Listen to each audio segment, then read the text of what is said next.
I'm glad to have you here. Follow my story until the end and comment the city you're watching from. My daughter's husband threw her off their yacht into the Atlantic Ocean at midnight.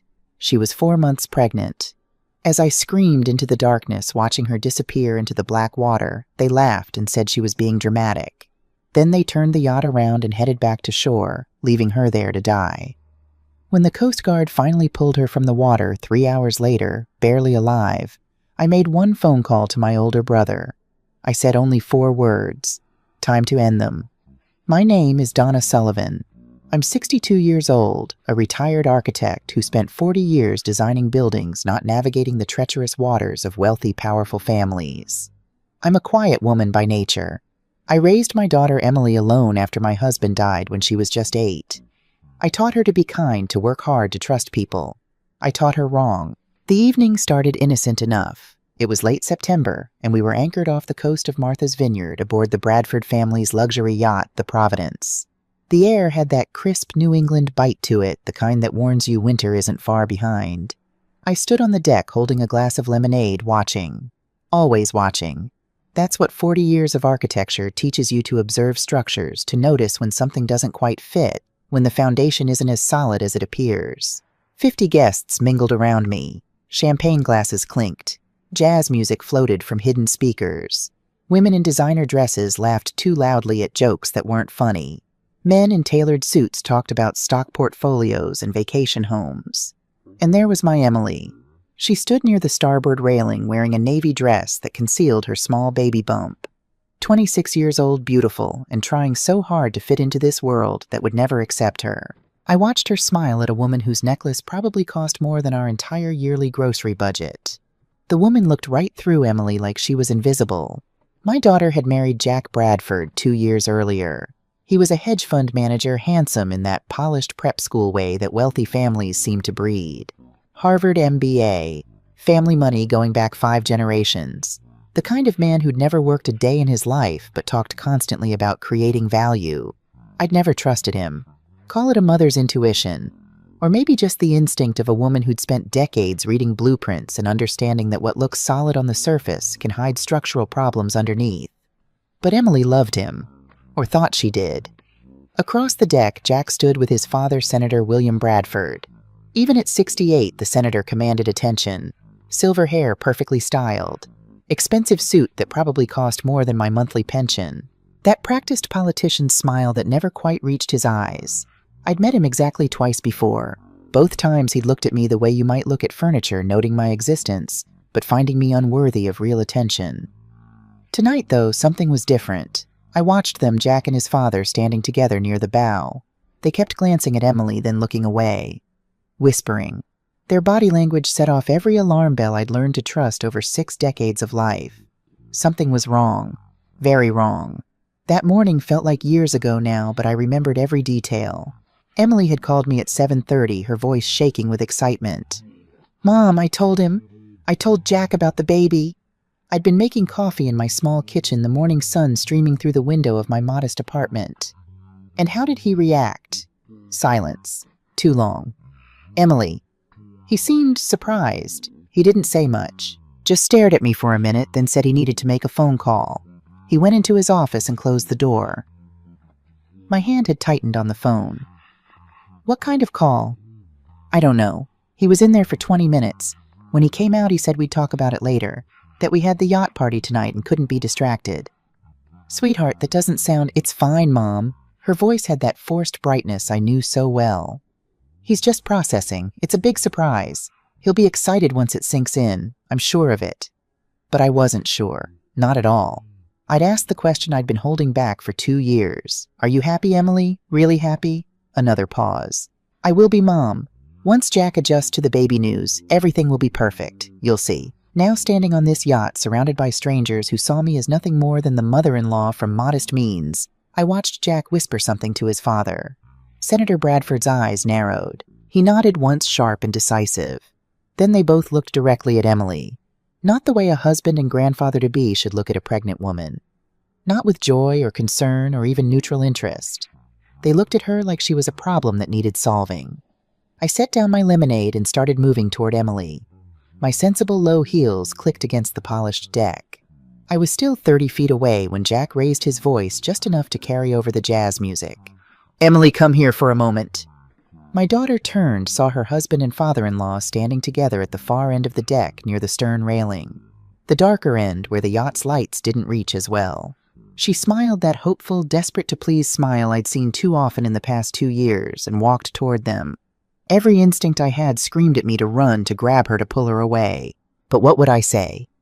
What proof did I have that they'd been whispering, that they'd looked at her wrong? So I walked, quickly but not running, past clusters of guests who didn't even notice me, past the wet bar where a bartender polished glasses, past everything. I was still 20 feet away when I heard Jack's voice change. The polished veneer cracked and something cold and cruel leaked through. "So you think you can trap me with this pregnancy lie?" Emily's smile faltered.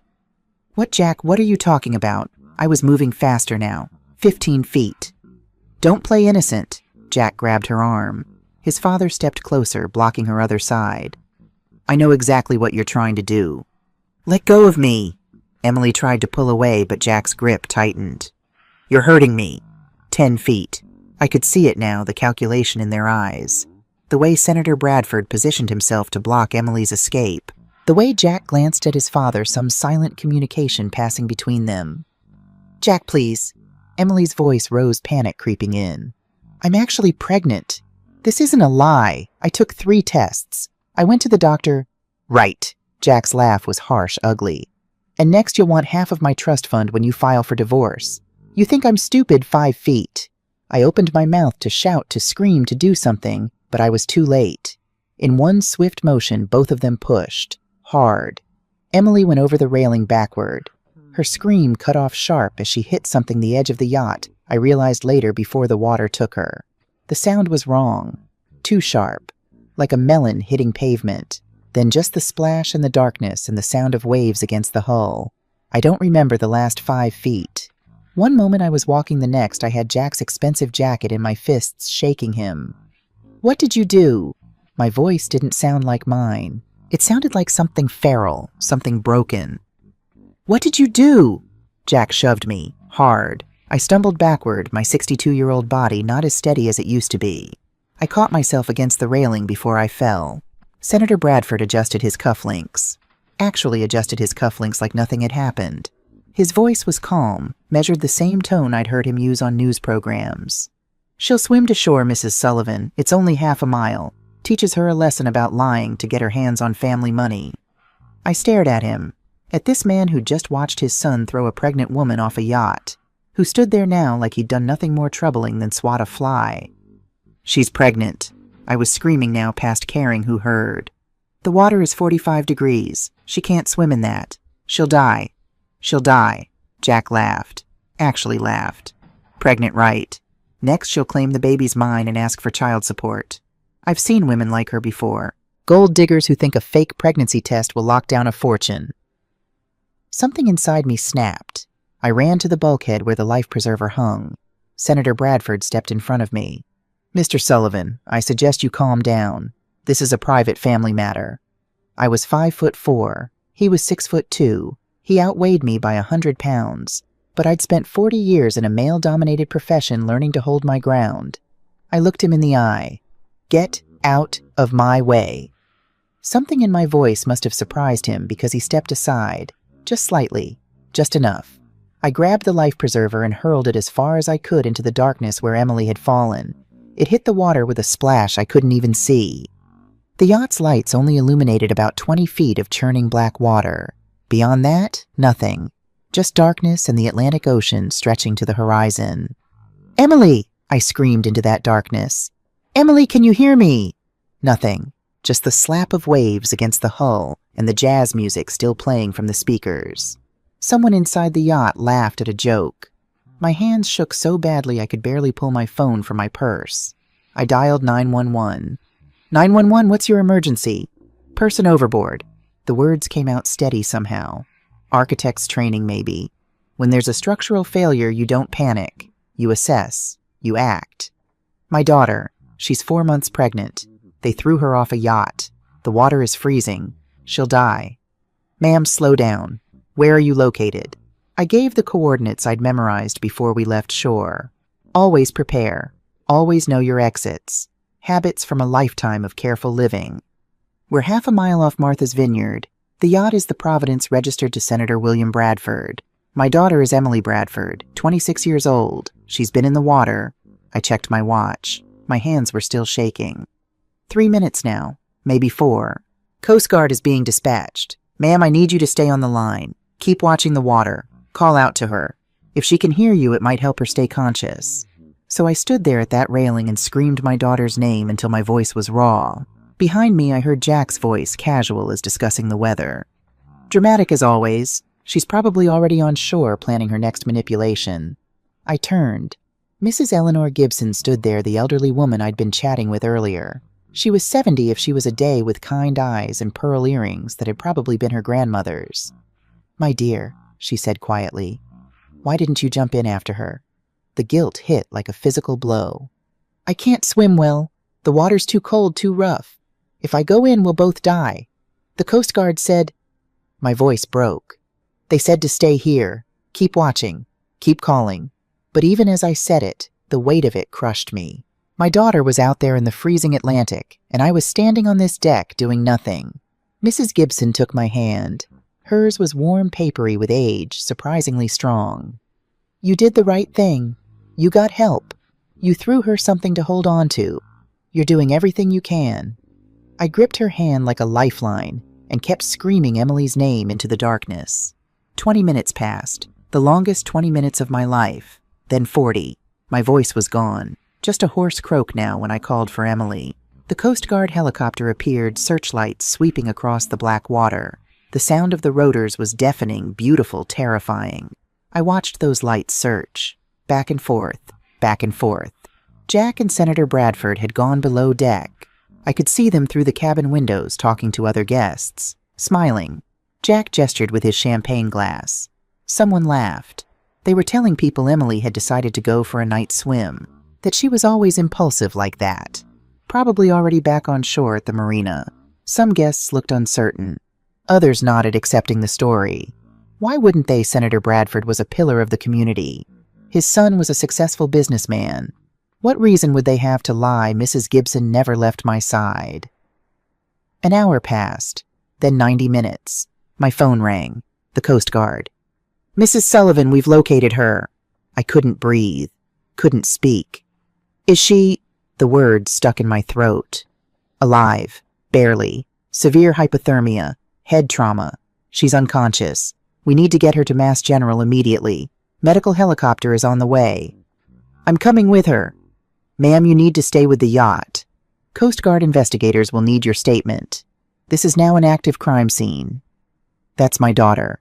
"I understand, but if you leave now, the people responsible will control the narrative. You're the only witness who saw what actually happened. We need your testimony." The operator was right. I knew she was right. But watching them lift Emily from the water in that rescue basket, watching my baby girl's blue-gray face, her purple lips, the blood matted in her blonde hair from where she'd hit the yacht, and not being able to go with her was the hardest thing I'd ever done. A young Coast Guard officer approached me. Couldn't have been more than 28. Nervous eyes. Notebook already out. "Mrs. Sullivan, I need to get your statement about what happened." I told him everything, slowly, carefully, like I was describing a building schematic. Every detail mattered. The whispered conversations between Jack and his father all evening. Emily's phone call that morning about the pregnancy. Jack's immediate call to his father. The way they'd positioned her at the railing. The exact words, "Trap me with this pregnancy lie." The deliberate push. The laughter. The officer's pen moved across the page, but his expression grew more uncomfortable with every sentence. "Mrs. Sullivan, you understand these are very serious accusations. Senator Bradford is— well, he's a United States Senator. This will be complicated. More complicated than attempted murder. I'm just saying we'll need significant evidence. His lawyers are probably already on their way. People like the Bradfords, they have resources, connections. Are you telling me that being rich and powerful means you can throw a pregnant woman off a yacht and face no consequences? No, ma'am. I'm telling you it means they'll use every resource they have to avoid consequences. We need your testimony to be absolutely accurate. We can't give them any room to claim you're mistaken or biased." I met his eyes. Officer, I spent 40 years as an architect. I had to be twice as good as my male colleagues to be taken half as seriously. I learned to be precise, to document everything, to leave no room for doubt. I pulled out my phone. I took photos earlier in the evening, time-stamped. You can see Jack and Senator Bradford in conversation looking at Emily. I have the exact time I called 911 9:47 p.m. I can tell you what everyone was wearing who was standing where who might have seen or heard what happened. His eyebrows rose. That's very thorough. I'm a mother officer. When you raise a daughter alone, you learn to pay attention. It was 3 in the morning when I finally made it to Massachusetts General Hospital. The Coast Guard had kept me for hours, going over my statement again and again, making sure every detail was documented, photographed, recorded. By the time they released me, my voice was gone. My hands had stopped shaking but felt numb, disconnected. I moved through the hospital corridors like a ghost. The ICU waiting room smelled of industrial cleaner and bad coffee. Fluorescent lights hummed overhead. A television in the corner played the news on mute. And there, sitting in the plastic chairs like they owned the place, were 2 men in expensive suits. Lawyers. They stopped talking when I entered. One of them, 50-ish, silver-tongued look about him, stood up. Mrs. Sullivan, I'm James Fletcher, representing the Bradford family. We're deeply concerned about Mrs. Bradford's unfortunate accident. It wasn't an accident. And Senator Bradford wants you to know that he and his son are cooperating fully with the authorities. However, we would caution you against making inflammatory statements that could constitute defamation. I stared at him, at his $1,000 suit and his practiced sympathetic expression, at the threat wrapped in concern. Get away from me, I said quietly. Mrs. Sullivan, I understand you're upset, but I stood up, all 5 feet 4 inches of me. I looked at James Fletcher, and I thought about my daughter lying somewhere in this hospital fighting for her life, fighting for a pregnancy that might already be lost. I didn't say anything, just looked at him. Something in my eyes must have warned him because he stepped back. We'll be in touch, he said, and retreated to his colleague. A doctor approached, young Asian, exhausted. Her badge read, Dr. Linda Foster. Mrs. Sullivan, I'm treating your daughter.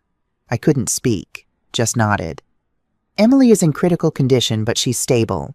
She has severe hypothermia, a concussion, and aspiration pneumonia from the water she inhaled. We've got her on a ventilator and warming protocols. The next 48 hours are crucial. The baby? The words came out as a whisper. Dr. Foster's expression softened. It's too early to tell. The trauma, the hypothermia, the stress on her body. We're monitoring very closely. I'm sorry I can't give you better news right now.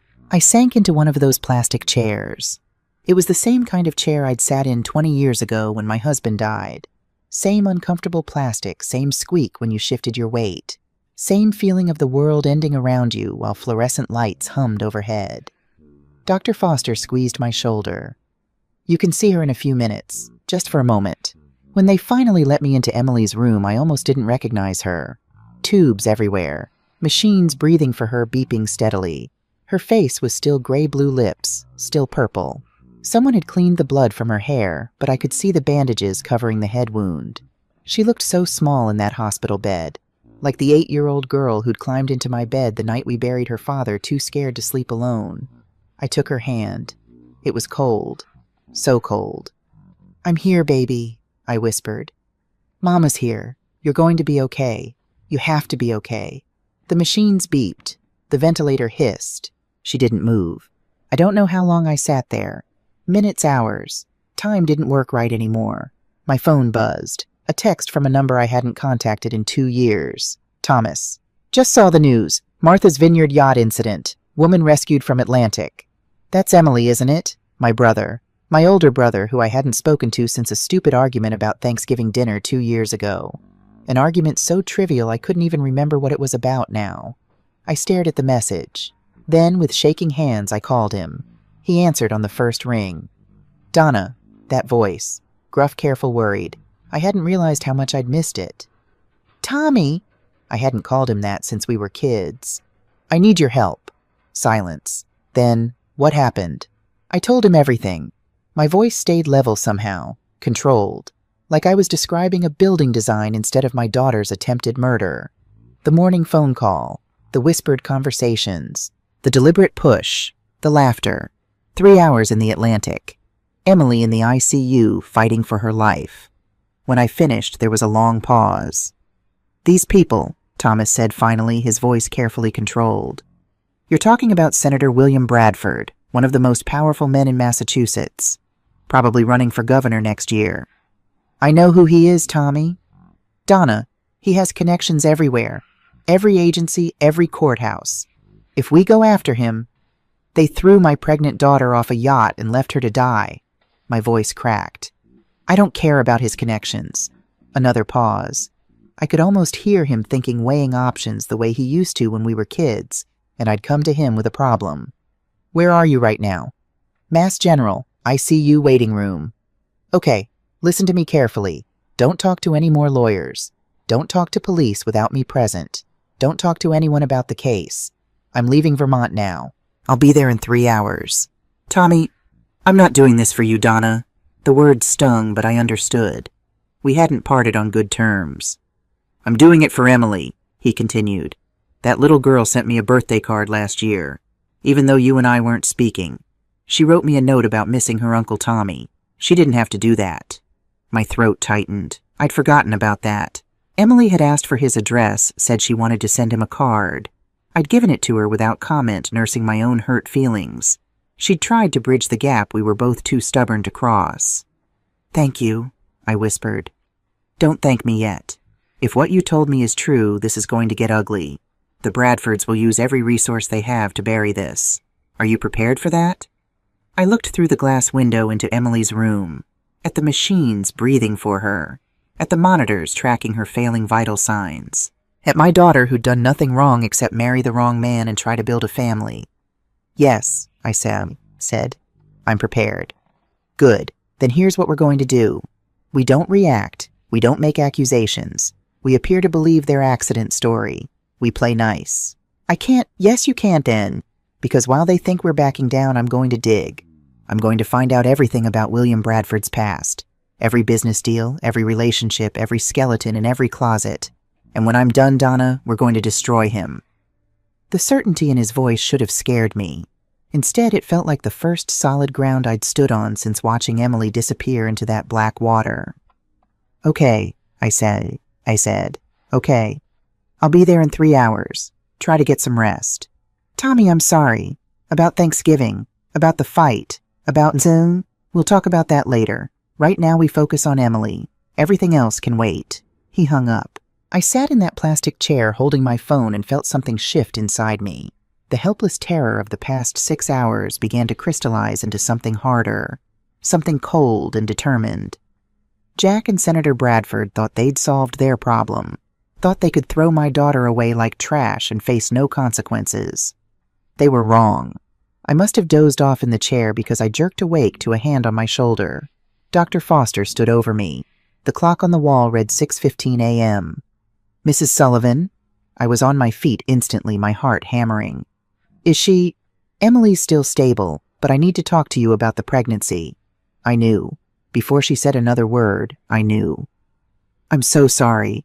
The trauma, the hypothermia, the stress on her body. It was too much. Emily has lost the baby." The words didn't feel real. They floated in the air between us like something from a dream, a nightmare. "You're sure? I'm sure. I'm so very sorry." I sat back down. My legs just gave out. My grandchild. Gone. Emily's baby. The baby she'd been so excited about that morning, was it only yesterday morning, the baby she'd wanted so badly, the baby that Jack had called a lie, a trap, a scheme for money. That baby was gone. Dr. Foster was still talking. Something about Emily's condition, about monitoring, about support services. I heard the words, but they didn't connect to anything. All I could think about was Emily's voice on the phone yesterday. "Mom," I told him about the baby. And Jack's voice as he pushed her, "Trap me with this pregnancy lie." Something inside me broke then. Not cracked. Broke completely. Whatever mercy I might have felt gone. Whatever impulse toward forgiveness dead. Whatever part of me that believed in turning the other cheek, in letting the justice system handle things, in being the better person, shattered. They had killed my grandchild. They had nearly killed my daughter. They were sitting in their mansion right now, probably sleeping peacefully, confident that their money and power and connections would protect them. I pulled out my phone and texted Thomas one word: war. His response came immediately: "Good. I'll be there in an hour." The sun was rising over Boston when Thomas walked into the ICU waiting room. He looked older than I remembered. His hair had gone mostly gray. Lines I didn't remember creased his face. But those eyes, sharp, intelligent, missing nothing, those were the same. We looked at each other for a long moment. 2 years of silence and stubbornness between us. Then he held out his arms, and I walked into them and let myself cry for the first time since Emily went over that railing. He didn't say anything, just held me while I sobbed into his jacket. Patient, steady the way he'd been when we were kids, and I'd scraped my knee or failed a test or had my heart broken. When I finally pulled back, he handed me a handkerchief. Actual cloth like our father used to carry. "Tell me again," he said. "Every detail. Don't leave anything out." So I did. This time I added things I hadn't told the Coast Guard. How I'd noticed Jack and Senator Bradford watching Emily all evening with those calculating expressions. How Emily had told me Jack called his father immediately after learning about the pregnancy. How the senator had smiled, actually smiled, after they pushed her. Thomas listened without interrupting. When I finished, he was quiet for a long time. "Okay," he said finally. "Here's what we're dealing with. Senator William Bradford has been in politics for 30 years. He's wealthy, connected, and very, very careful. If he did this, if he deliberately tried to harm Emily, he's done it before." "What do you mean?" "Men like him don't just suddenly decide to commit violence. There's always a pattern, a history. We need to find it." "How odd." "I still have friends at the Bureau. I know journalists who owe me favors, people who aren't afraid of going after powerful men." He looked at me steadily. "But Donna, you need to understand something. If we do this, we're declaring war. The Bradfords will come after us with everything they have. Our finances, our reputations, maybe even our safety." "Are you sure?" I thought about Emily lying in that hospital bed. I thought about my grandchild who would never be born. I thought about Jack laughing as my daughter drowned. "I'm sure." Thomas nodded slowly. "Then here's the plan. First, we don't react. We appear to believe their story that it was an accident. We play nice. Can you do that?" "I don't think you have to, because while they think we're backing down, I'm going to dig. I'm going to find out everything about William Bradford's past. Every deal, every relationship, every secret. And when I'm done, we're going to destroy him. Completely. But we only get one shot at this. If we come at him before we have ironclad evidence, his lawyers will bury us. So we wait. We plan. We build an airtight case. How long? Weeks. Maybe months. It depends on what I find." I looked at Emily's room. My daughter who'd almost died because she'd married into the wrong family. My daughter who'd have to wake up and learn she'd lost her baby. "I can wait," I said. "I've been patient my whole life, Tommy. I can be patient a little longer." "Good." He pulled out a laptop from his bag. "I'm going to start digging right now. First place to look, Bradford's previous marriages. Men who are violent toward women usually have a pattern. Previous marriages, I thought Jack's mother died when Jack was 10, but that was Bradford's second wife. He was married before that, 24 years ago. She died too.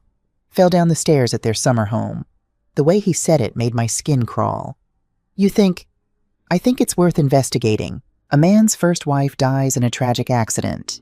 20 years later, his son tries to kill his pregnant wife. That's not a coincidence. That's a pattern." He opened his laptop and started typing. Within minutes, he'd pulled up news articles from 2004. "Senator's wife dies in tragic accident. Victoria Hale Bradford, 38, dies after fall at Nantucket home," I read over his shoulder. The articles were brief, respectful. Tragic accident. Beloved wife, survived by husband Senator William Bradford and 10-year-old son Jack. Private funeral, in lieu of flowers donations to the American Heart Association. Fell down the stairs, Thomas muttered, scanning the articles. Head trauma. Found by Senator Bradford the next morning. Quick investigation ruled accidental. "You think he killed her?" "I think we need to find out." He was already making notes, names, dates. "I need to track down the medical examiner who did her autopsy. Find the investigating officers. See if there's anyone who thought the death was suspicious but got shut down." A nurse appeared at Emily's door. Mrs. Sullivan, your daughter is waking up. I was on my feet instantly. Emily's eyes fluttered open as I reached her bedside, confused, disoriented. The ventilator tube had been removed at some point. Mom? Her voice was barely a whisper. I grabbed her hand, careful of the IV lines. I'm here, sweetheart. I'm right here. Her eyes focused slowly. I watched memory flood back in the yacht, the push, the water. Jack, she whispered. They pushed me. Mom, they pushed me. I know. I saw it. We're taking care of it. Her free hand moved to her stomach. The question in her eyes broke my heart. The baby, I couldn't find the words. Couldn't make myself say them. She saw it in my face. No. Tears started streaming down her cheeks. No, no, no. The monitors started beeping. Nurses rushed in. I need you to step out, Mrs. Sullivan, one of them said firmly. I was ushered into the hallway while they sedated Emily, calmed her down. Through the window, I watched my daughter sob, watched the nurses try to comfort her, watched her world fall apart. Thomas appeared beside me. He didn't say anything, just stood there solid and steady. They took everything from her, I said. Her husband, her baby, her trust in people. Everything. Then we take everything from them, Thomas said quietly. And we make sure they can never hurt anyone again. I looked at my brother, at the determination in his eyes. How do we start? He pulled out his phone, showed me a name, Dr. James Whitfield, medical examiner, retired. We start, he said, by finding out the truth about Victoria Bradford's death. And we don't stop until we've uncovered every secret the Bradfords have buried. Thomas stayed. For the next 3 days, he practically lived in that ICU waiting room with me. He brought me coffee that actually tasted like coffee, not the hospital sludge from the vending machine. He made sure I ate, even when I had no appetite. And while I sat by Emily's bedside, he worked. I'd forgotten how focused my brother could be when he was on a case. Back when he was with the FBI, his colleagues used to joke that Thomas Sullivan could find a needle in a haystack, then find out who put the needle there, why they did it, and what else they were hiding. Watching him now hunched over his laptop in those uncomfortable plastic chairs, I remembered why the Bureau had been so reluctant to let him retire. On the 4th morning, Emily was stable enough to be moved out of the ICU. They put her in a private room on the 7th floor. It had a window that looked out over Boston, and the morning sun made everything look almost hopeful. Almost. Emily hadn't spoken much since waking up. She'd cry sometimes silent tears that broke my heart more than screaming would have. Mostly she just stared at the wall, one hand resting on her flat stomach. I was sitting beside her bed holding her other hand when Thomas knocked softly on the door. Can I come in? Emily's eyes flickered. Uncle Tommy. He walked in and something in Emily's expression shifted. She'd always loved her Uncle Tommy. When she was little, he used to visit every Sunday with presents and terrible jokes and piggyback rides that made her shriek with laughter. Then he and I had our stupid fight, and she'd lost that too. Hey, Em, he said softly, sitting in the chair on her other side. I'm so sorry this happened to you. Fresh tears spilled down her cheeks. They killed my baby, Uncle Tommy. They threw me off the boat, and they killed my baby. I know, sweetheart. I know. He took her free hand. And they're going to pay for it. Your mom and I are going to make sure of that. How? Her voice was bitter, broken. They're rich. They're powerful. Senator Bradford knows everyone. He'll make this go away like it never happened. Thomas and I exchanged a look. Maybe, Thomas said. Or maybe we're going to dig up so much dirt on him that all the money and connections in the world won't save him. Emily's eyes sharpened slightly. What do you mean? I mean, Thomas said carefully, that men like William Bradford don't just wake up one day and decide to hurt people. They have a pattern, a history, and I'm very good at finding patterns. Tell her, I said. Tell her what you found. Thomas pulled out his laptop, set it on the rolling tray table. Emily, what do you know about Jack's mother? She died when he was 10. Cancer, I think Jack never liked talking about her. Not cancer, Thomas said. She fell down the stairs at their summer home in Nantucket, died from head trauma. Emily frowned. I didn't know that. Her name was Victoria Hale Bradford. She was 38 years old, and according to the autopsy report I'm trying to get my hands on, she was 12 weeks pregnant when she died. The room went silent. I watched understanding dawn in Emily's eyes. Oh my God, she whispered. 24 years ago, Thomas continued, Senator Bradford's pregnant wife died in what was ruled a tragic accident. 24 years later, his son tries to kill his pregnant wife. That's not coincidence. That's a pattern. Can you prove it? Emily asked. I'm working on it. I've tracked down the medical examiner who did Victoria's autopsy, Dr. James Whitfield. He's retired now, living in Fort Lauderdale. I'm flying down tomorrow to talk to him. Why would he talk to you after all this time? Thomas smiled grimly. Because according to a mutual friend at the Bureau, Dr. Whitfield has been carrying guilt about that case for 24 years. Sometimes people want to tell the truth. They're just waiting for someone to ask the right questions. Thomas left for Florida that afternoon. I stayed with Emily, who was getting stronger physically, but seemed to be withdrawing further into herself emotionally. The Bradfords sent gifts. Expensive fruit baskets that must have cost $200. Flowers so elaborate they looked like they belonged at a funeral. A card from Senator Bradford expressing his deepest sympathies for this unfortunate incident. I threw them all away. Jack's lawyer, James Fletcher, called my phone 6 times. I didn't answer. On the 7th call, he left a voicemail. Mrs. Sullivan, we need to discuss the situation. Senator Bradford and Jack are willing to cover all of Emily's medical expenses as a gesture of goodwill. They're also prepared to offer a settlement to help with her recovery. Please call me back so we can arrange a meeting. I played it for Emily. They're trying to buy us off, she said flatly. Yes? Are you going to take it? I looked at my daughter, at the bandages still covering her head wound, at the haunted look in her eyes that hadn't been there a week ago. No, I said. We're not taking anything from them except what the law gives us, and we're not stopping until they're in prison. Emily's hand found mine. I should have listened to you, Mom. You never trusted Jack. You tried to warn me. Sweetheart, you wanted to believe in love. That's not wrong. It almost killed me. But it didn't. You're alive. You're strong. And we're going to make sure they can never hurt anyone else. For the first time since waking up, Emily smiled. It was small, fragile, but it was there. Uncle Tommy taught you to be ruthless, didn't he? Uncle Tommy taught me that sometimes the only way to stop bad people is to hit them where it hurts, and your uncle is very good at finding where it hurts. Thomas called that evening. I stepped into the hallway to take it. You were right, he said without preamble.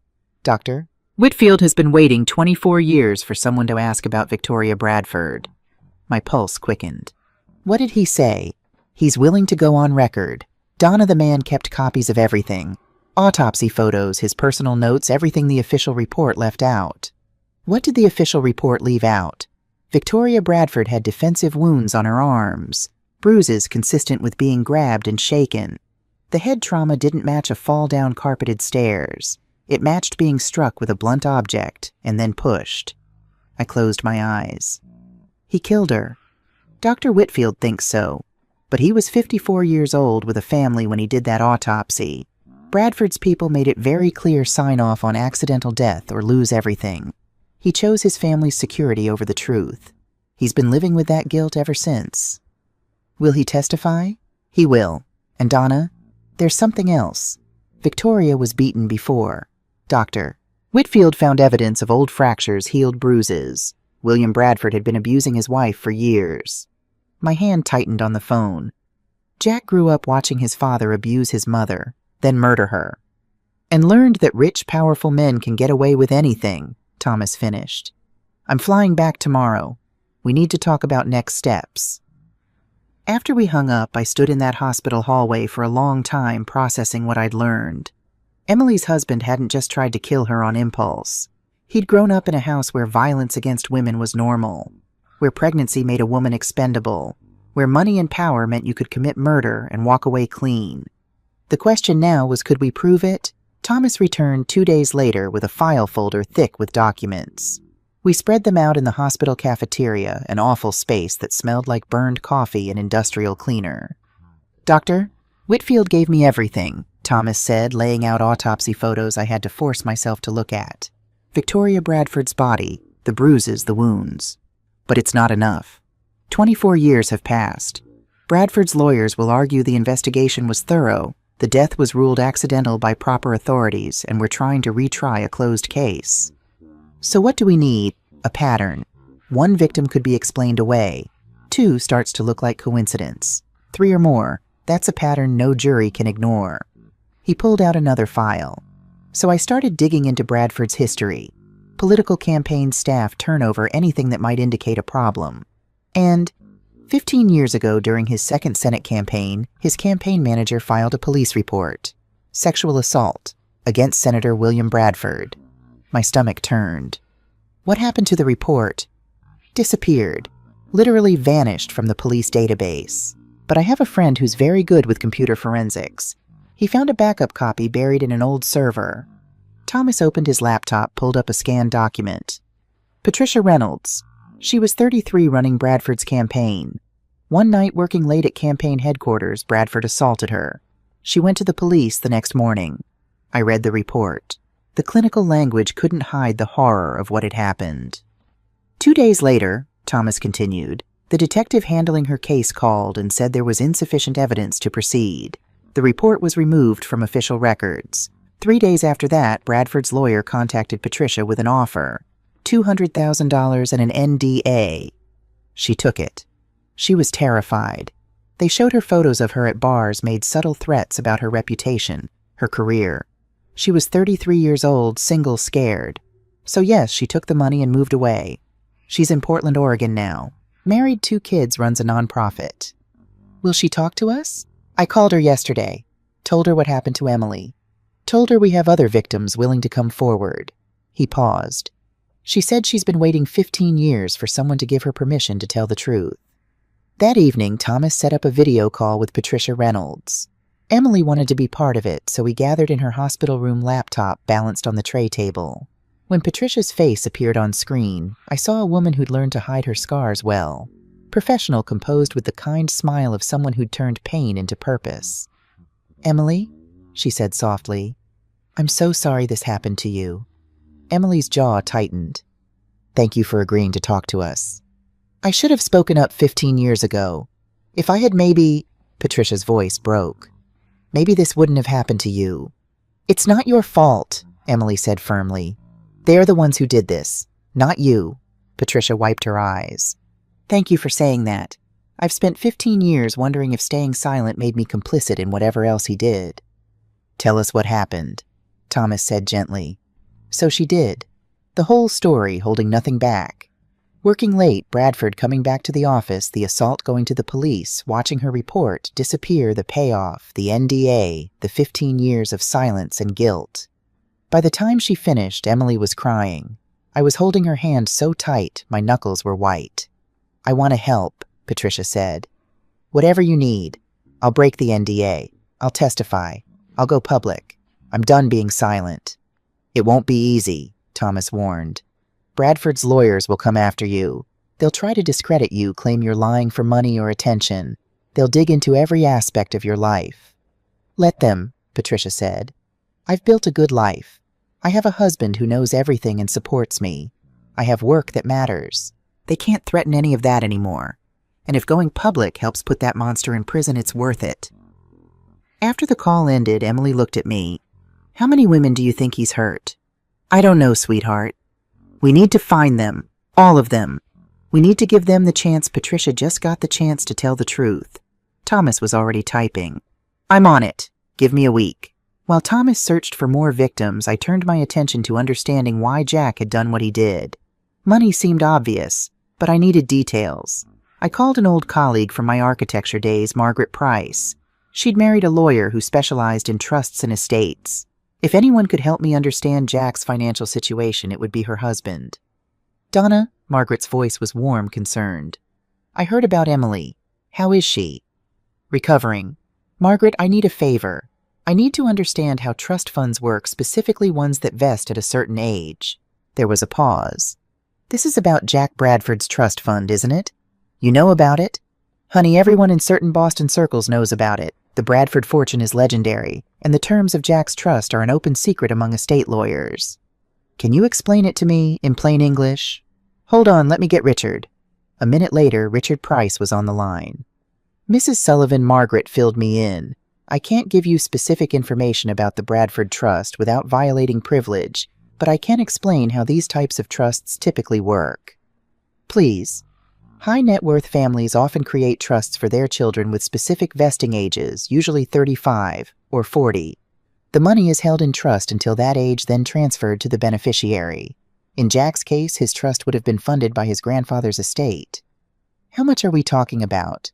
Again, I can't confirm specific amounts, but the Bradford family wealth is estimated in the hundreds of millions. A grandchild's trust could easily be in the 40 to 60 million range. My breath caught. $40 million? Possibly. Now here's where it gets interesting. Many of these trusts include spousal provisions. If the beneficiary is married when the trust vests, the spouse may be entitled to a portion in the event of divorce. How much? Typically 50% of the trust principal if the marriage has lasted at least 2 years and produced children. It's meant to protect against situations where someone marries purely for money, but it also protects spouses who've built a life with the beneficiary. I did the math. So if Jack's trust is $40 million and he's married with children, when it vests, Emily would be entitled to $20 million if they divorced. Plus child support from his remaining $20 million, Richard added. We're talking about a very substantial sum. After I hung up, I sat in Emily's room watching her sleep. She looked peaceful for the first time in days. $20 million. Jack had tried to kill her over $20 million. Thomas returned to Boston a week later with news. I found 3 more women, he said. Different circumstances, but same pattern. Bradford used his power to abuse them, then paid them off and made them sign NDAs. He laid out the files. Jessica Martinez, former intern, assaulted in 2012, paid $150,000. Sarah Kim, former aide, assaulted in 2007, paid $175,000. Diane Foster, former secretary, assaulted in 2001, paid $125,000. They're all willing to come forward, Thomas said. All of them have been carrying this guilt and anger for years. When I told them about Emily, about Patricia, about having the chance to finally tell the truth, they didn't hesitate. I looked at the files spread across my small kitchen table. 5 women, 5 victims of William Bradford's violence and abuse. Is it enough? I asked. It's a start, but I found something else. Something that proves Jack's attempt on Emily's life was premeditated. He pulled out his laptop, opened a document. I have a contact who used to work in cybersecurity, called in a favor. We were able to obtain Jack's email correspondence and search history from 3 weeks before Emily told him about the pregnancy. That's legal. Thomas gave me a look. It's legally gray, but it won't matter because I'm also going to get a warrant for the same information through proper channels. This just tells us what to look for. What did you find? He turned the laptop toward me. Email after email between Jack and his attorney discussing the trust fund, discussing the prenuptial agreement, discussing whether pregnancy could trigger the spousal provision. Then the search history. My blood ran cold as I read, how to induce miscarriage naturally, accidents that cause pregnancy loss, cold water exposure pregnancy, legal definition of accidental death, how to break a prenuptial agreement. He'd been planning this, I whispered. Before Emily even knew she was pregnant, he was already planning how to get rid of her if she became pregnant. 3 weeks of research, Thomas confirmed. He knew the trust fund vested in 8 months. He knew Emily becoming pregnant would cost him $20 million, so he started researching ways to solve the problem. Emily appeared in the doorway. She was staying with me now, recovering, getting stronger every day. She looked at the laptop screen, read the search history. Her face went white, then red. That son of a bitch. I loved him. I wanted to build a family with him, and he was Googling ways to kill our baby. Emily, I started. No, her voice was hard, cold. I'm done being sad. I'm done crying. He killed our baby mom. He threw me off a yacht to die. And he planned it. He calculated it. He researched it like it was just another business transaction. She looked at Thomas. What do we need to do to make sure he goes to prison? To make sure his father goes to prison? What do we need? Thomas smiled. It wasn't a nice smile. We need to make them nervous. Nervous enough to make mistakes, and I think it's time to start. Thomas had connections everywhere. 25 years with the FBI meant he knew journalists, investigators, lawyers, people who owed him favors. He started making calls. First to his friend at the Boston Globe, Michael Torres. Michael was an investigative journalist who'd made his career exposing corruption in Massachusetts politics. He'd been trying to dig into Senator Bradford's past for years, but could never find anyone willing to go on record.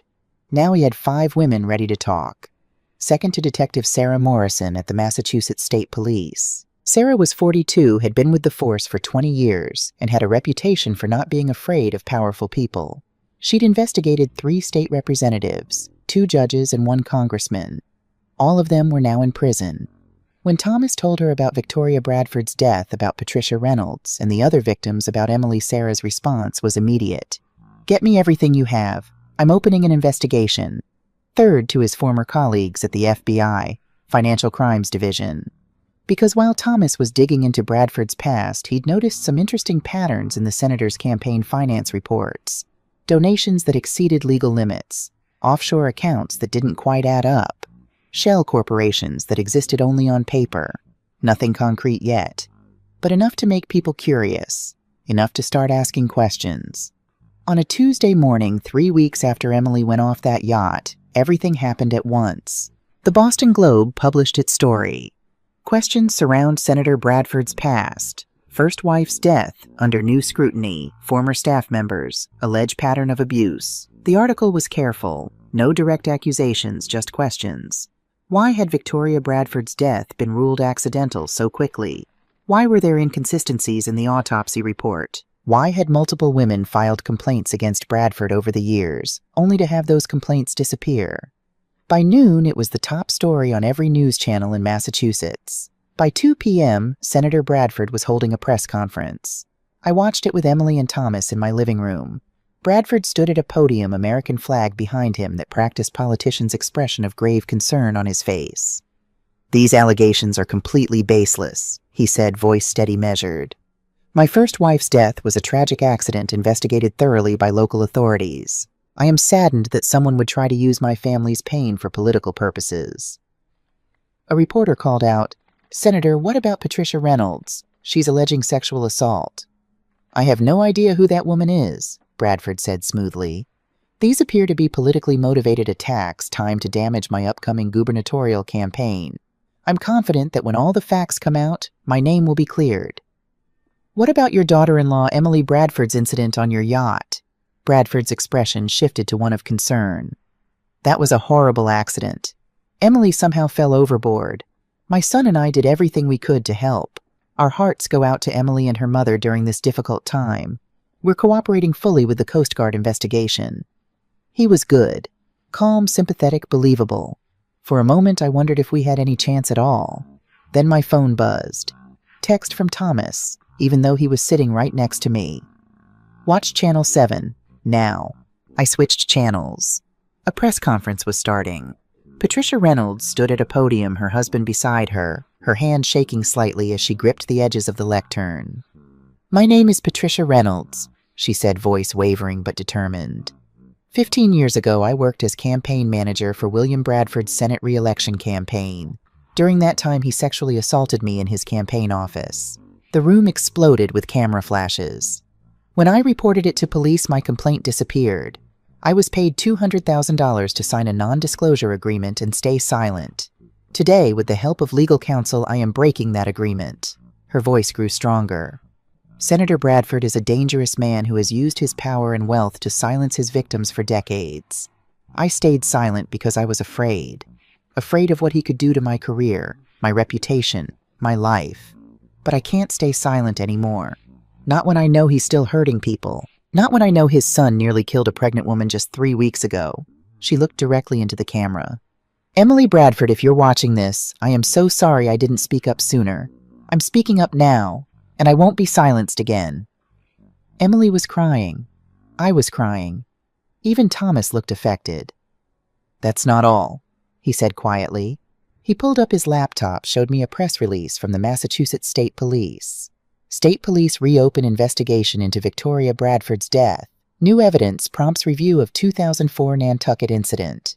Sarah Morrison convinced her captain to reopen the case, Thomas explained. Dr. Whitfield's testimony, combined with Patricia's allegations, was enough to justify a new investigation. My phone rang. "Unknown number," I answered. "Mrs. Sullivan, this is Captain Robert Hayes, Coast Guard, retired. I was a guest on the yacht the night your daughter went overboard." My pulse quickened. Yes, I saw what happened. I saw Jack Bradford and his father deliberately push Emily. I tried to give a statement to investigators, but Bradford's lawyers got to me first. They threatened my pension, claimed I was drunk and misremembering. Why are you calling now? Because I'm 71 years old, ma'am. I've got nothing left to lose and a lot to atone for. I should have fought harder to tell the truth. I didn't, but I'm ready to testify now, publicly. I'll tell anyone who'll listen exactly what I saw. I closed my eyes. Thank you. Thank you so much. Don't thank me yet. Just tell me when and where you need me. Over the next week, everything unraveled for the Bradfords. Jessica Martinez went on CNN and told her story.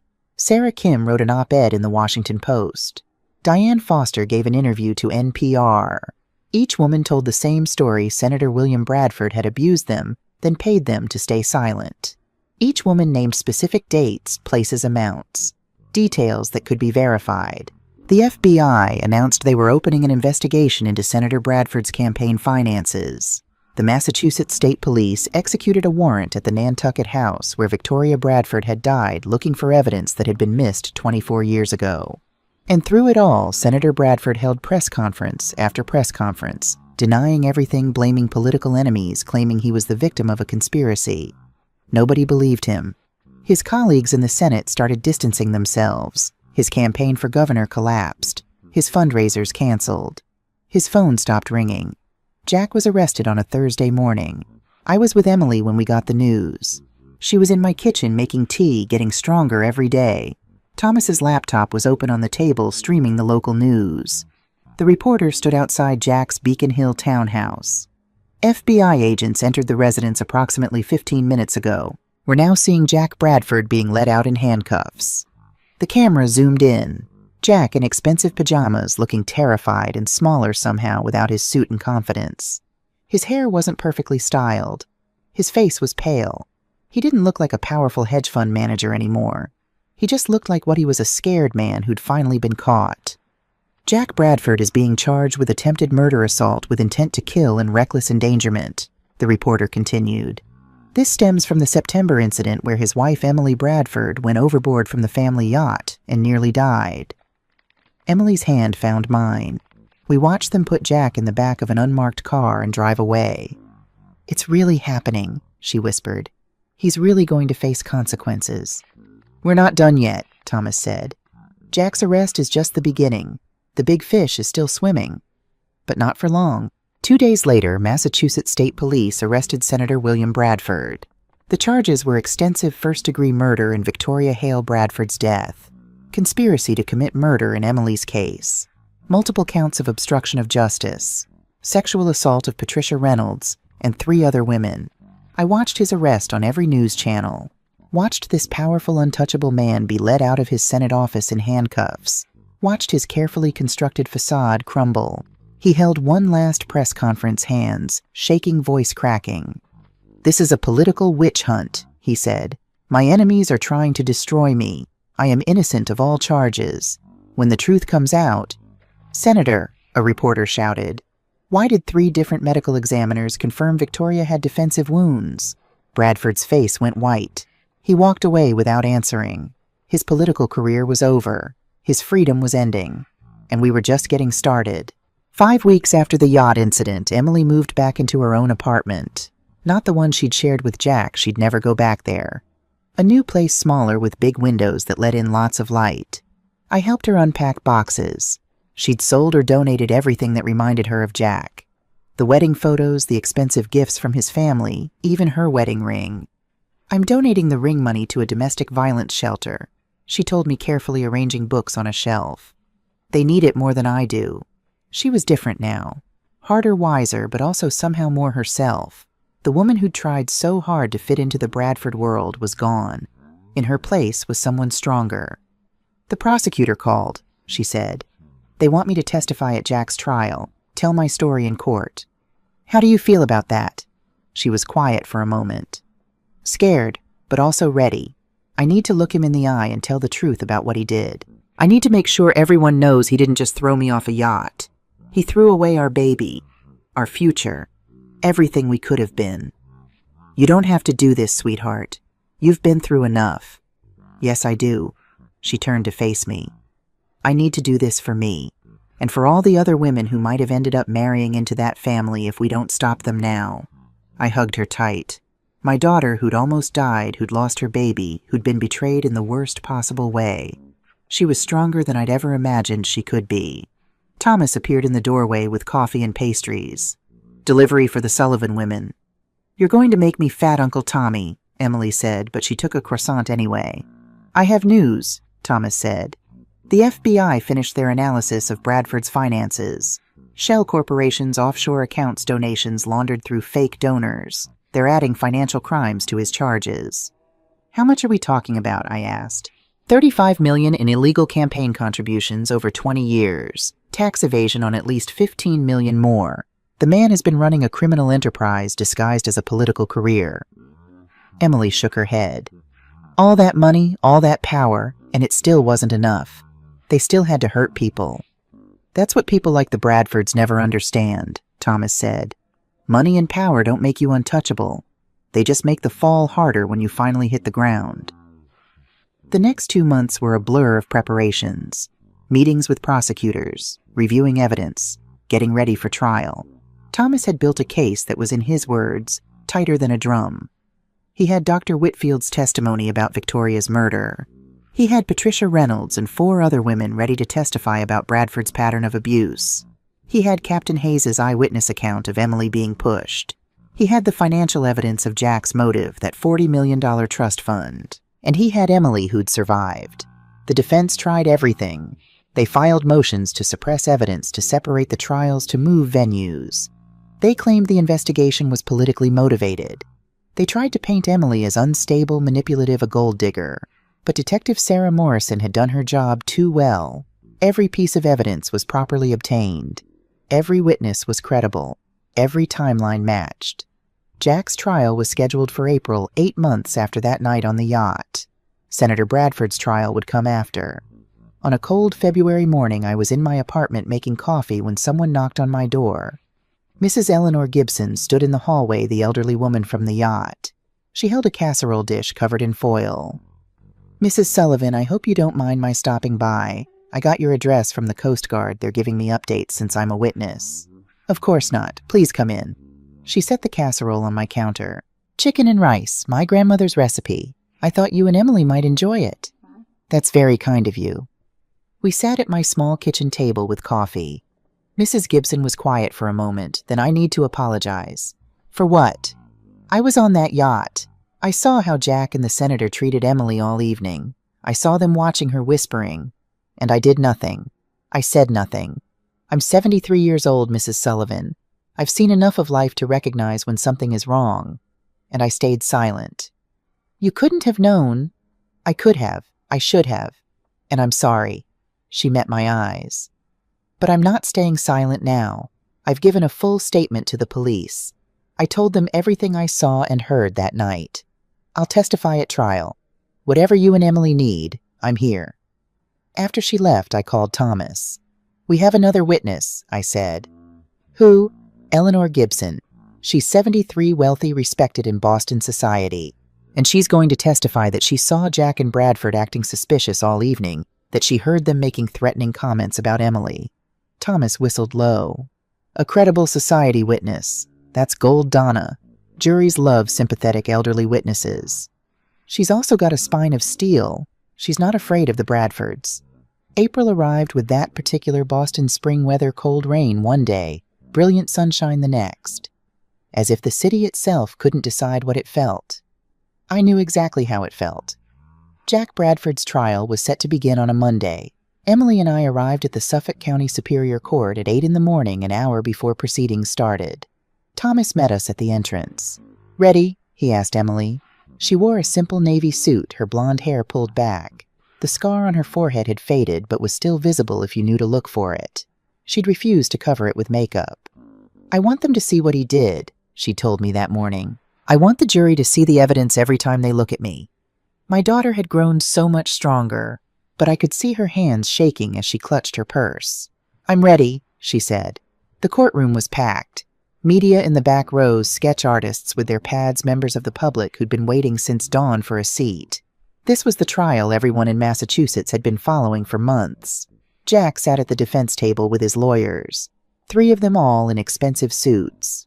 James Fletcher, who'd tried to intimidate me at the hospital, sat closest to Jack. Jack himself looked smaller than I remembered, thinner. His expensive suit hung a bit loose on his frame. He didn't look at Emily when we walked in, didn't look at me, just stared straight ahead like we didn't exist. The prosecution table was simpler. Assistant District Attorney Sarah Morrison, no relation to Detective Morrison, but equally formidable, sat with 1 junior attorney and a paralegal. Sarah was 52, had been prosecuting cases for 25 years, and had never lost a murder trial. She'd told us she didn't plan to start now. Judge Patricia Brennan entered, and we all stood. She was 68 stern, known for running a tight courtroom and having 0 tolerance for wealthy defendants who thought the rules didn't apply to them. "Be seated," she said. "Counsel, are we ready to proceed?" "Yes, Your Honor," Sarah Morrison said. Defense James Fletcher stood. "Yes, Your Honor." "Then let's begin with jury selection." It took 3 days to select a jury. Fletcher used every challenge he had to eliminate anyone who might be sympathetic to Emily, anyone who'd experienced domestic violence, anyone who'd worked in healthcare or emergency services, anyone who seemed too educated or too aware. What he ended up with was a jury of 12 people who Sarah Morrison whispered to me are exactly the kind of people who think bad things only happen if you deserve them. But Sarah didn't seem worried. "Trust me," she said. "By the time I'm done, they'll understand exactly who deserves what." Thursday morning, opening statements. The courtroom was so packed that people stood along the back wall. I sat in the front row behind the prosecution table, Emily beside me, Thomas on her other side. Mrs. Eleanor Gibson sat behind us, her presence a quiet reminder that the Bradfords' own social circle had turned against them. Sarah Morrison stood and approached the jury box. She didn't carry notes, didn't need them. "Ladies and gentlemen," she began, her voice clear and strong, "this is a case about greed, pure, simple, calculated greed." She walked slowly along the jury box, making eye contact with each juror. Jack Bradford sat to inherit $40 million. His grandfather had set up a trust fund that would vest that means be transferred to him on his 36th birthday. That birthday is in 3 months. She let that sink in. Jack Bradford was 35 years old, successful, wealthy in his own right. But $40 million, that's a different kind of wealth. That's generational wealth. That's never work again wealth. That's everything he'd ever wanted. She paused at the center of the jury box. There was just one problem. The trust fund had a clause. If Jack was married when the trust vested, and if that marriage produced children, his wife would be entitled to 50% of the trust in the event of divorce. $20 million. Sarah turned, pointed at Jack. On September 20th of last year, Jack Bradford's wife Emily told him she was pregnant. 4 months pregnant. Their baby would be born well before his 36th birthday, which meant Emily would have legal claim to half of his trust fund. She let the jury look at Jack. Let them see him sitting there, stone-faced, refusing to meet anyone's eyes. That same day, Jack called his father, Senator William Bradford. They talked for 47 minutes. That evening, they invited Emily and her mother, Donna Sullivan, aboard the family yacht for a party. Sarah's voice dropped, became almost conversational. 50 guests, music, champagne celebration. And at 9:47 p.m., Jack Bradford and his father cornered Emily at the stern of the yacht. They accused her of lying about the pregnancy, called her a gold digger. And then in front of witnesses, they grabbed her arms and pushed her over the railing into the Atlantic Ocean. She walked back to the prosecution table, picked up a photograph, showed it to the jury. "This is the ocean where Emily fell that night. Dark, cold, 45 degrees Fahrenheit, half a mile from shore. Emily Bradford spent 3 hours in that water before the Coast Guard pulled her out. She had severe hypothermia, a concussion aspiration pneumonia. She nearly died." Sarah's voice hardened. "And she lost her baby. The trauma, the cold, the stress, her body couldn't sustain the pregnancy. The baby died." Several jurors looked shocked. One woman's hand went to her mouth. Jack Bradford tried to commit murder to protect his inheritance. He calculated, he planned, and he executed. And if not for the Coast Guard's quick response and Emily's incredible will to live, he would have succeeded. She returned to the jury box. "Over the next few weeks, you're going to hear from witnesses who saw what happened. You're going to see evidence of Jack's planning emails, internet searches, financial documents. You're going to hear from doctors who treated Emily. From the Coast Guard who rescued her. From Emily herself. Sarah looked each juror in the eye one by one. And when you've heard all the evidence, I'm going to ask you to find Jack Bradford guilty. Guilty of attempted murder. Guilty of assault with intent to kill. Guilty of reckless endangerment. Because that's exactly what he is. Guilty. She sat down. The courtroom was silent. Then James Fletcher stood. He was smooth, I'd give him that. Expensive suit, perfect hair, that practiced lawyer voice that sounded reasonable and concerned. Ladies and gentlemen, this is indeed a tragic case. But it's not a case of attempted murder. It's a case of a terrible accident that's been twisted into something it's not by a bitter, angry woman and her equally bitter mother. Emily's hand found mine under the table. I squeezed it. Emily Bradford, Fletcher continued, had been having marital problems for months. She and Jack were arguing frequently about money, about her spending habits, about their future. When she became pregnant, and yes, she was pregnant, we don't dispute that she saw it as a way to save her marriage. To trap Jack into staying with her. He walked to the jury box, his expression sympathetic. On the night of September 20th, Emily had been drinking. Multiple witnesses will testify to this. She was emotional, upset. She'd been arguing with Jack earlier that day, and at some point during the yacht party, she went to the stern railing. He paused for effect. Jack and his father saw her there. They were concerned. They went to check on her, and they saw Emily climb up onto the railing. Several jurors leaned forward. That's right. Emily climbed onto the railing herself. Jack and his father both reached out to grab her to pull her back, but Emily lost her balance. She fell, and in the chaos and darkness it appeared to Emily's mother, who was watching from a distance, that Jack and the senator had pushed her.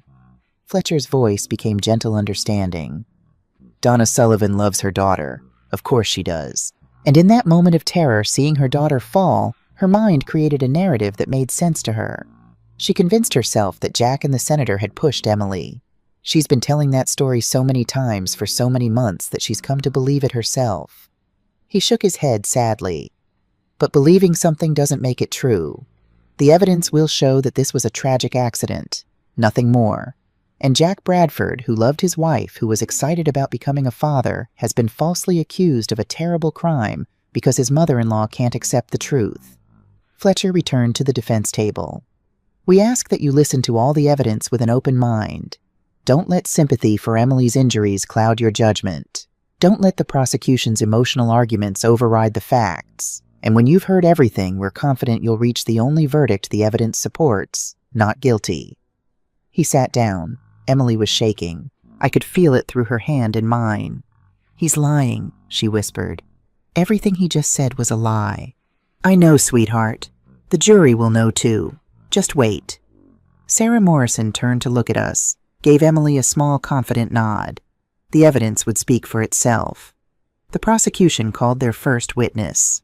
The state calls Donna Sullivan. I walked to the witness stand, my heart pounding. The bailiff swore me in. I sat down, looked at the jury, tried to appear calm and confident, even though my hands were shaking. Sarah approached.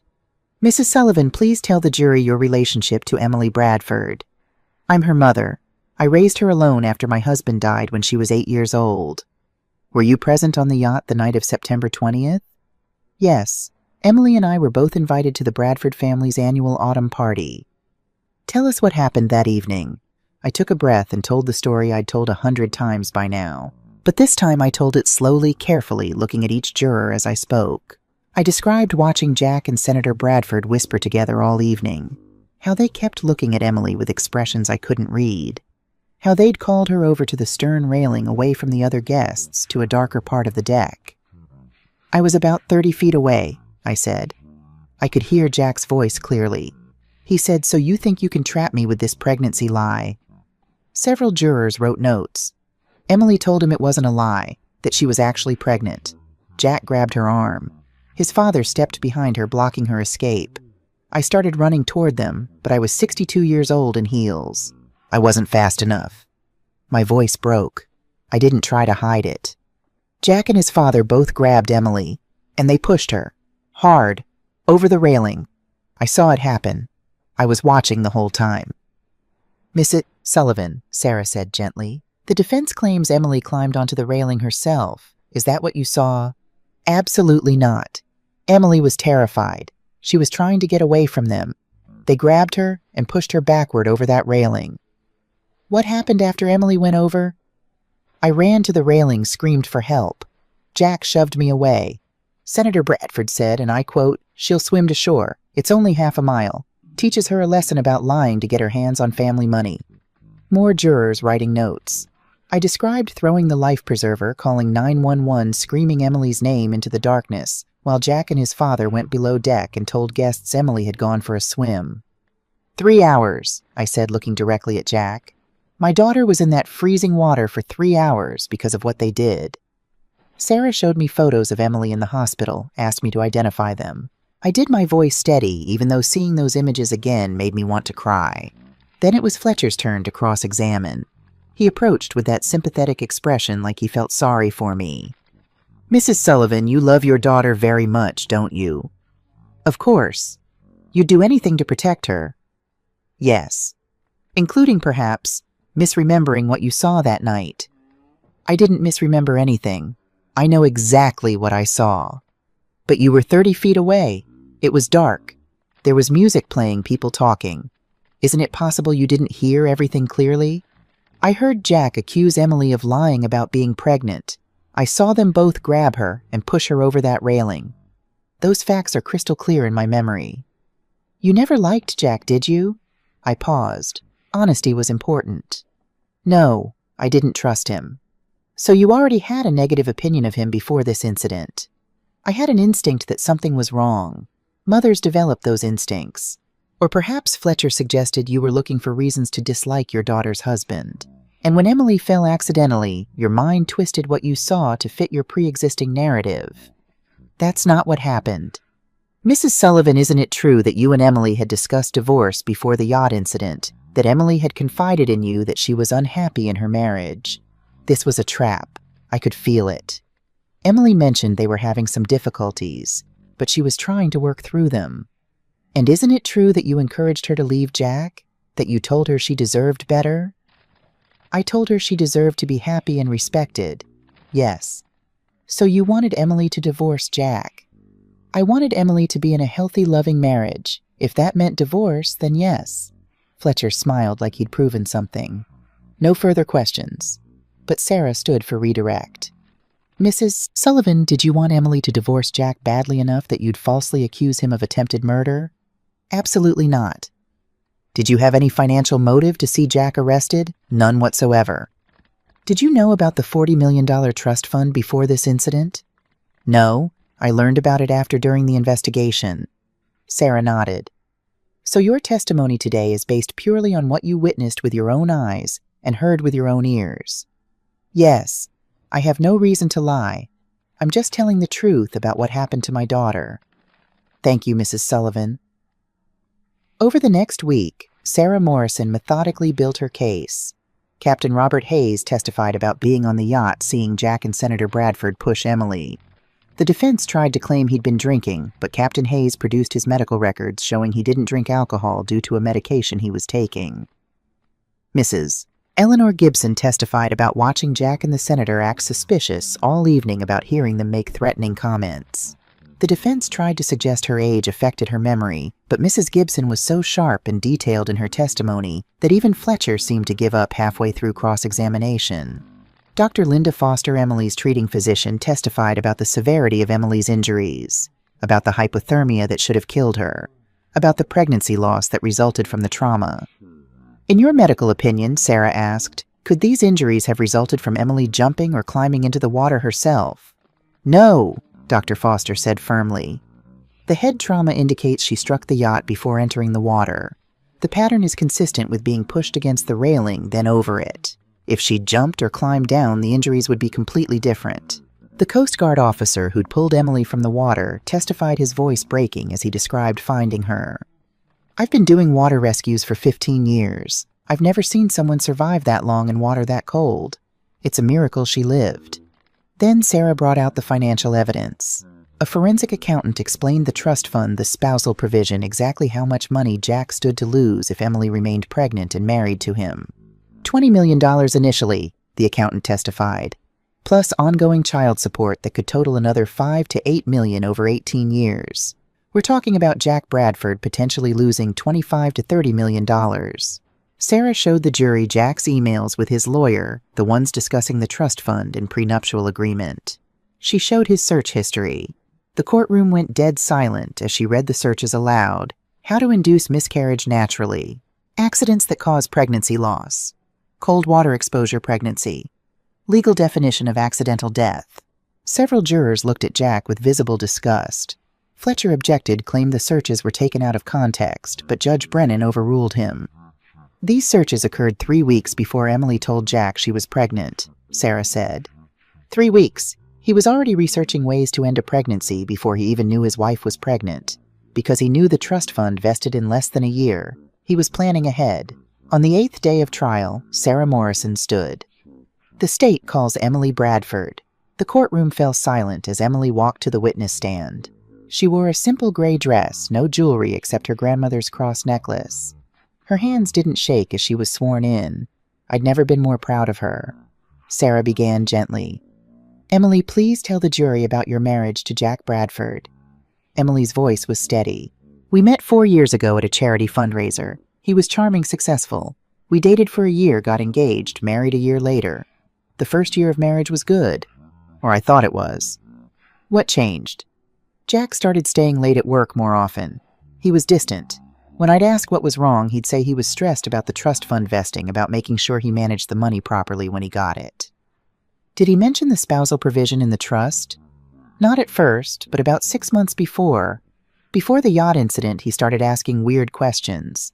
Like, did I think our marriage would last forever? What would I do if we got divorced? Would I expect him to support me financially? What did you think about those questions? They hurt. It felt like he was already planning our divorce. But I told myself I was being paranoid. Sarah showed Emily a calendar. On September 20th of last year, what happened? Emily took a breath. I found out I was pregnant. I'd taken 3 home tests, all positive. I was so excited. I thought maybe a baby would bring us closer together. How did Jack react when you told him? He went very still. Didn't say anything for almost a minute. Then he said, "Are you sure?" I showed him the tests. He said, "I need to make a call," and went into his office and closed the door. Did you hear any of the conversation? Through the door, I heard him say, "We have a problem. She's pregnant." Then I couldn't hear anymore. What happened that evening? We went to the yacht party. Jack was acting strange all night. Cold, distant. He and his father kept looking at me and whispering. Around 9:30, Jack called me over to where they were standing. Emily's voice wavered slightly. He said, "So you think you can trap me with this pregnancy lie?" I was confused. I said it wasn't a lie, I was actually pregnant. He grabbed my arm hard enough to bruise. His father moved behind me, blocking me in. Tears started down her face, but her voice stayed clear. I tried to get away. I said, "You're hurting me." Jack said, "I know what you're trying to do. You think I'm stupid." I kept telling him the pregnancy was real, that I wasn't lying. What happened next? Jack looked at his father. They didn't say anything, but something passed between them. An understanding. And then they both grabbed me. Jack had my right arm, Senator Bradford had my left, and they pushed me. Hard. Backward over the railing. Emily, I need to be very clear. The defense claims you climbed onto the railing yourself. Is that true? No. Emily looked directly at the jury. I did not climb onto that railing. I was trying to get away from them. They grabbed me and pushed me. I felt their hands on my arms. I felt the shove. I remember hitting the side of the yacht with my head before I went into the water. What do you remember about being in the water? Emily's hands gripped the armrests of the witness chair. It was so cold. I couldn't breathe. Every time I tried to inhale, I'd breathe in water. It was dark. I couldn't see anything. I tried to swim toward where I thought the shore was, but my body wouldn't work right. My muscles were seizing up from the cold. She was crying now, but she didn't stop. I thought I was going to die. I prayed for my mom to know I loved her. I prayed for my baby. Her voice broke. I prayed for my baby to somehow survive, even if I didn't. The courtroom was silent except for Emily's quiet sobs. But my baby didn't survive, she said. The cold, the trauma, the fear, it was too much. I lost my baby because my husband decided $20 million was worth more than our lives. Sarah gave her a moment to compose herself. Emily, do you have any doubt about what happened that night? No. Jack and his father pushed me off that yacht intending for me to die. The only reason I'm alive is because the Coast Guard got there in time and because I refused to give up. Thank you, Emily. No further questions. Fletcher's cross-examination was brutal. He tried to suggest Emily was unstable, that she'd been drinking, that her memory was affected by the trauma. He brought up every argument she and Jack had ever had, trying to paint her as a difficult, manipulative wife. But Emily held her ground. You've testified that you and Jack argued about money, Fletcher said. Isn't it true that you spent lavishly on his credit cards? I spent what Jack told me to spend. He wanted me to look a certain way, dress a certain way. I was trying to fit into his world. You wanted his money, didn't you? I wanted my husband to love me. I didn't even know about the trust fund until after this happened. You expect this jury to believe that... I expect this jury to look at the evidence. Jack's search history shows he was researching ways to cause miscarriage 3 weeks before I told him I was pregnant. That's not the behavior of a man who was surprised by the news. That's the behavior of a man who was planning ahead, planning to get rid of me if I became a problem. Fletcher tried to interrupt, but Emily kept going. I loved my husband. I wanted to build a life with him. I wanted our baby. And he threw me off a yacht to die. Those are the facts, Mr. Fletcher, no matter how you try to twist them. Fletcher had no response to that. 2 weeks into trial, it was time for closing arguments. Sarah Morrison stood before the jury one last time. Ladies and gentlemen, this case is about a simple question. Did Jack Bradford deliberately push his pregnant wife off a yacht intending to kill her? The evidence overwhelmingly says yes. She walked them through it all. The financial motive, $25 million. The premeditation, those search queries 3 weeks before Emily even told him she was pregnant. The witnesses, me, Captain Hayes, Mrs. Gibson, who all saw the same thing. The medical evidence showing Emily's injuries were consistent with being pushed, not jumping. Emily's own testimony. Jack Bradford calculated that Emily's pregnancy would cost him millions of dollars. So he planned. He researched. And on September 20th, with his father's help, he executed that plan. He tried to commit murder. She paused. The only reason we're not trying this as a murder case is because Emily survived. Because she's incredibly strong. Because the Coast Guard arrived in time. But Jack Bradford's intent was clear. He wanted his wife dead. Sarah looked at each juror. Emily lost her baby. She nearly lost her life. She lost her marriage, her trust in people, her sense of safety. All because Jack Bradford cared more about money than about human life. Find him guilty, because that's exactly what he is. Fletcher's closing tried to paint reasonable doubt, tried to suggest Emily had climbed on the railing, that the witnesses were mistaken, that this was all a tragic accident misinterpreted by a grieving mother. But even I could see it wasn't working. The jury had heard too much evidence, seen too much proof. When Fletcher sat down, he looked defeated. The jury deliberated for 4 hours. Emily Thomas and I waited in a small conference room the prosecutor's office had given us. Emily paced. I sat. Thomas read case files, always working. When the call came that the jury had reached a verdict, my heart started racing. We filed back into the courtroom. Jack sat at the defense table, his face pale, hands clasped so tight his knuckles were white. Judge Brennan entered. Has the jury reached a verdict? The foreperson stood. A woman in her 50s, a teacher. She'd taken extensive notes throughout the trial. We have, Your Honor. On the charge of attempted murder, how do you find... We find the defendant, Jack Bradford, guilty. The courtroom erupted. Judge Brennan banged her gavel for order. On the charge of assault with intent to kill, guilty. On the charge of reckless endangerment, guilty. Emily collapsed into my arms, sobbing. I held her tight, tears streaming down my own face. Jack sat frozen, staring straight ahead. For the first time since this all began, he looked directly at Emily. Whatever he saw in her face made him look away quickly. Mr. Bradford, Judge Brennan said you are remanded into custody pending sentencing. Sentencing is set for 3 weeks from today. They led Jack away in handcuffs. As he passed our table, Emily stood up. I forgive you, she said quietly. Jack stopped, looked at her. Not for you, Emily continued. For me, so I can move on. But I hope you spend every day in prison thinking about the baby we lost. the life we could have had, and I hope it haunts you." Jack's face crumpled. For the first time, he looked like he might actually feel something. Then the bailiff pulled him away, and he was gone. 3 weeks later, we returned for sentencing. Sarah Morrison had requested the maximum 30 years. Emily was allowed to give a victim impact statement. She stood at the podium, faced Judge Brennan, and spoke. "Your Honor, Jack Bradford didn't just try to kill me that night. He killed our baby. He killed the future I'd imagined for us. He killed my ability to trust, to feel safe, to believe in love." Her voice was steady, strong. "I spent 3 hours in freezing water thinking I was going to die, thinking my baby was going to die. And when I woke up in the hospital, I learned that my baby had died, that the pregnancy I'd been so excited about, that I'd hoped would bring us closer together, was gone." She looked at Jack, who sat with his head down. "I don't know if you ever loved me. Maybe you did at first. But somewhere along the way, I became nothing more than an obstacle to your inheritance, a problem to solve. And you decided the solution was murder." Emily turned back to Judge Brennan. "I'm asking you to give Jack Bradford the maximum sentence, not for revenge, but because he's dangerous, because he values money more than human life, because someone who would throw his pregnant wife off a yacht to protect his inheritance will do anything to anyone if the price is right." She returned to her seat beside me. I squeezed her hand. Judge Brennan looked at Jack. "Mr. Bradford, do you have anything to say?" Jack's lawyer started to speak, but Jack shook his head. He stood.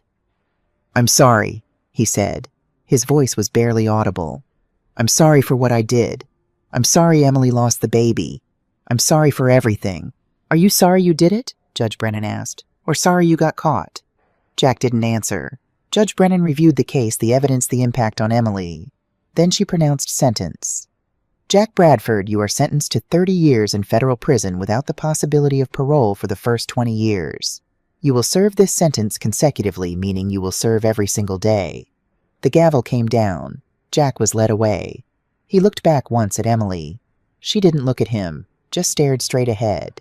It was over. Senator William Bradford's trial began 3 months later. This one was bigger, more complex. He faced charges for Victoria's murder conspiracy, and Emily's case, sexual assault of 5 women, obstruction of justice, and financial crimes. The trial lasted 14 months, but the outcome was never really in doubt.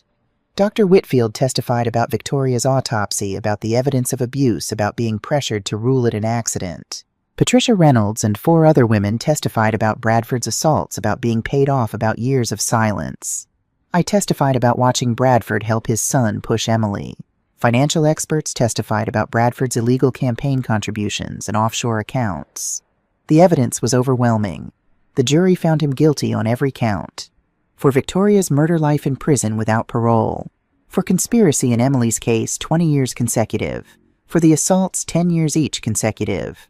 For the financial crimes, 15 years consecutive. Senator William Bradford would die in prison.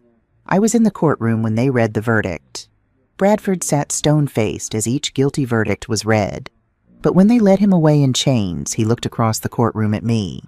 I didn't smile, didn't gloat, just looked back steadily. This is what happens when you hurt someone's child. I hoped he understood that now. It's Sunday evening, and Emily is in my kitchen helping me make dinner. It's our tradition now. Every Sunday she comes over and we cook together, eat together, talk about the week. She's 28 now, stronger than I ever imagined she could be. After the trials ended, she went back to school, got her master's degree in landscape architecture. Now she designs parks and public spaces, creating beautiful places where children can play safely. I got a new commission, she tells me, chopping vegetables. A memorial garden for the children's hospital. They want water features, sensory plants, accessible pathways. That sounds perfect for you. It is. I'm thinking about incorporating a butterfly garden. Something hopeful, you know, about transformation. I smile at that. My daughter has transformed so much since that night on the yacht. She's found purpose, meaning peace. Mom, she says, setting down her knife. I need to tell you something. My heart jumps. What? I'm dating someone. His name is David. He's a landscape architect I've been working with. We've been seeing each other for 3 months. I set down my own knife. How do you feel about that? Scared, she admits. Excited, hopeful, terrified. All of it. That sounds normal. He knows everything. About Jack, about the yacht, about losing the baby. I told him on our second date because I needed him to know. And he was just kind. He listened. He didn't judge. He said, "That must have been incredibly hard. I'm glad you survived." Tears prick my eyes. He sounds like a good man. I think he is. I'm taking it slow. Really slow. But Mom, I want to try. I want to believe I can have a normal relationship someday. A family, maybe. I want to believe not all men are like Jack. I pull her into a hug. Not all men are like Jack. Most men are nothing like Jack. You deserve love, sweetheart. Real love. The kind that lifts you up instead of tearing you down. I know. I'm working on believing that. We go back to cooking. The apartment is warm, filled with the smell of garlic and herbs and something baking in the oven. Normal. Peaceful. My phone rings. Thomas. "Turn on the news," he says without preamble. I find the remote switch on the small TV in my living room. Breaking news. 3 more Massachusetts politicians arrested. Federal investigation into corruption network. They've been digging deeper, Thomas explains. Turns out Bradford was just one piece of a larger network. Political corruption, money laundering, abuse of power. The FBI has been working on this for 2 years since Bradford's arrest. They just made their move. Good, I say. Let them all fall. After we hang up, Emily comes to stand beside me watching the news. "Does it feel good?" she asks. Knowing what we started led to this. "It feels necessary," I say. "We didn't start out trying to change the system. We just wanted justice for what they did to you. But if seeking that justice helps expose other corruption, helps protect other women, then yes, it feels good." Emily nods. "Uncle Tommy called it a revolution." "Your uncle has always been dramatic." She laughs. It's a real laugh, light and genuine. I hear it more often now. Later after dinner, after Emily has gone home, I sit in my favorite chair with a cup of tea and think about everything that's happened. 2 years ago, my daughter went off a yacht into the freezing Atlantic. She almost died. She lost her baby. Her world fell apart. And now she's designing butterfly gardens and dating a kind man and learning to hope again. Jack Bradford is in prison where he'll stay for at least 20 years. Senator William Bradford is in prison where he'll die. 5 women who'd been silenced for years got to tell their truth. A corrupt political network was exposed. And Emily survived. Not just survived, thrived. My phone buzzes. A text from Emily. "Thank you for never giving up. For fighting for me when I couldn't fight for myself. I love you, Mom." I text back, "I'll always fight for you. That's what mothers do. Love you too, sweetheart." I think about Senator Bradford in his cell, about Jack in his, about all the powerful men who thought they were untouchable. I think about what Thomas said during the investigation. Quiet doesn't mean powerless. He was right. I spent my whole life being quiet, patient, accommodating. People like the Bradfords counted on that. They counted on people like me looking away, staying silent, being afraid. But they forgot something important. Quiet doesn't mean weak. It just means patient. And patience combined with determination, love and truth is the most powerful weapon in the world. The Bradfords thought they could throw my daughter away like trash and face no consequences. They were wrong. I take a sip of tea and smile. Sometimes the people you underestimate are the most dangerous ones. And I proved that a quiet architect who spent 40 years designing buildings could also design the perfect demolition. The Bradfords' empire was built on lies, violence, and arrogance. Mine was built on solid foundations, love, patience, and truth. In the end, only one structure was left standing.